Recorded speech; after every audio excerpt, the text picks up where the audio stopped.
I always thought there was something that happened in my dad's life that made him who he was. He was born the way he was.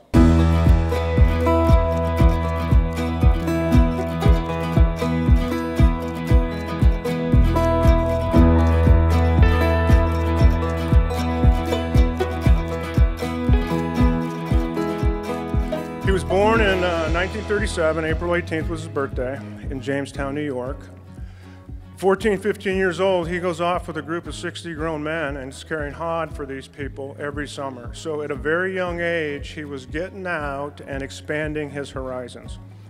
We are here to honor the memory of Chief Alan Brunacini, husband, father, grandfather, mentor, fire rescue leader, innovator, fearless firefighter safety advocate, a giant in the fire industry with no equal, organizational management thought leader, lovable teddy bear, and all-around great guy. Someone who I was honored to have him call me friend. So right after he graduated from high school, again, to get out of house, he very quickly went to University of California, Davis campus, which is an agricultural school. At that point in his life, he really wanted to be a dairy farmer. It rained every day he was at school, and my dad hates any moisture that falls out of the sky in any form.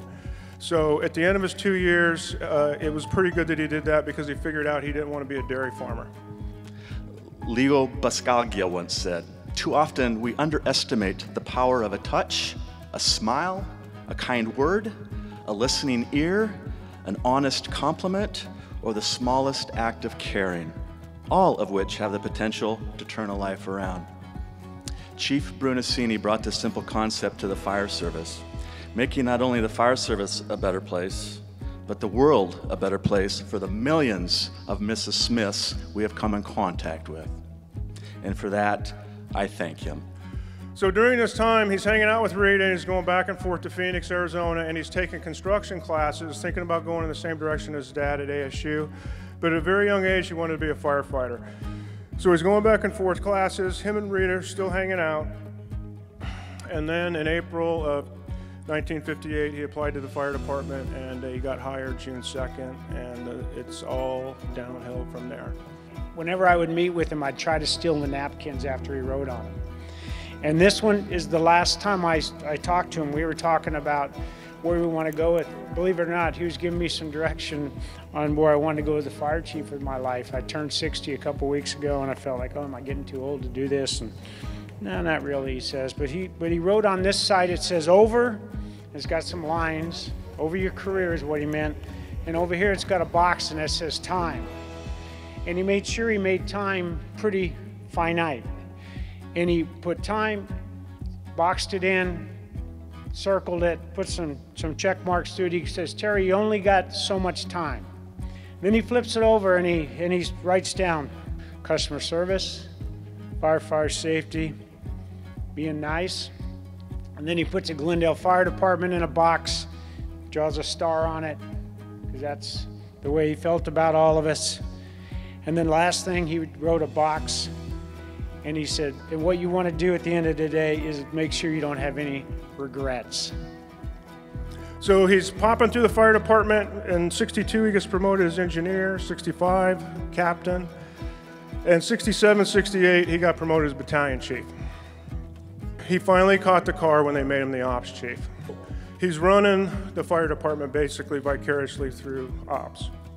God's gift to the fire service was Alan Brunacini. Alan Brunacini's gift to us was to be kind to one another. Rest in peace. I know he's watching today. I really believe that. I know he lives because he kept me up all night last night. He's the voice inside of my head, and I'm beat because of it.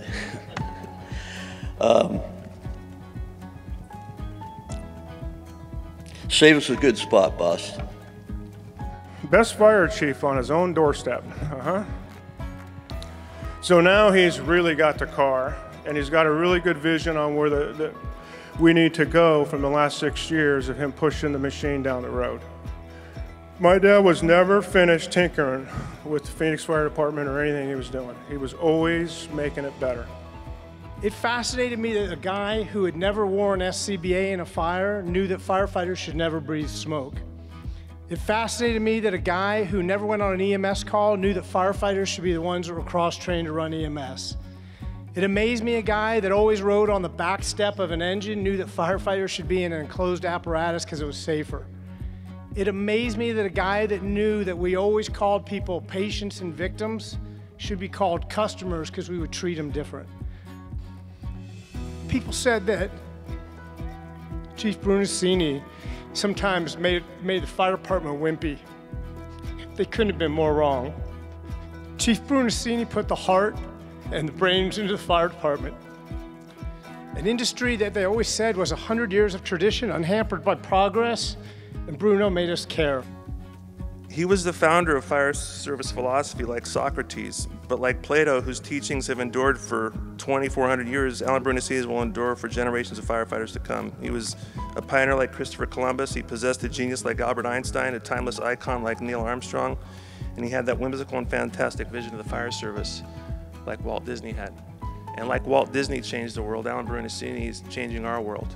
We were sitting in this small Italian restaurant, enjoying an evening meal, and we were all just kind of awestruck. Here we were, sitting with the legendary Chief Brunacini having dinner.